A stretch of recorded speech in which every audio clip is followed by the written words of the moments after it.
Officials from the White House are expected to arrive in Seoul this evening to prepare the details of a summit between Korea's newly elected President Moon Jae-in and his U.S. counterpart Donald Trump.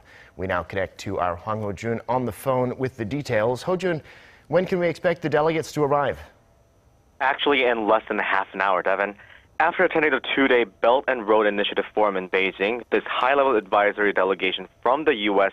is set to arrive in Korea at 6:20 p.m.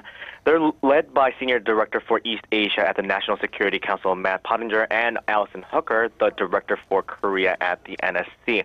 Now, just to refresh our memory, President Trump promised to send a team to prepare for the summit during his phone call with President Moon Jae-in following his election victory.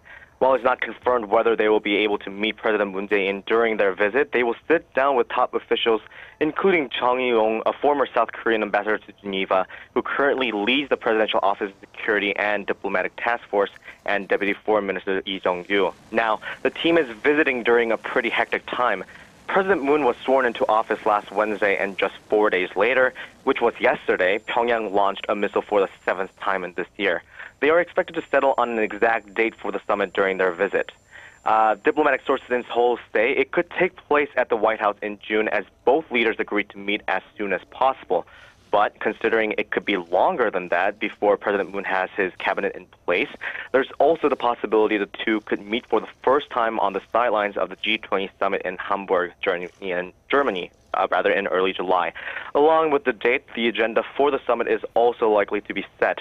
Of course, this will include cooperation between the two countries in light of the ever-increasing provocations from Pyongyang.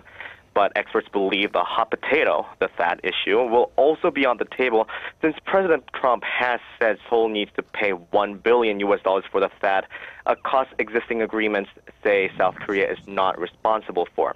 Soon after the U.S. delegations wrap up their tasks in Seoul, South Korean delegations will head to Washington sometime this month as well. Devin?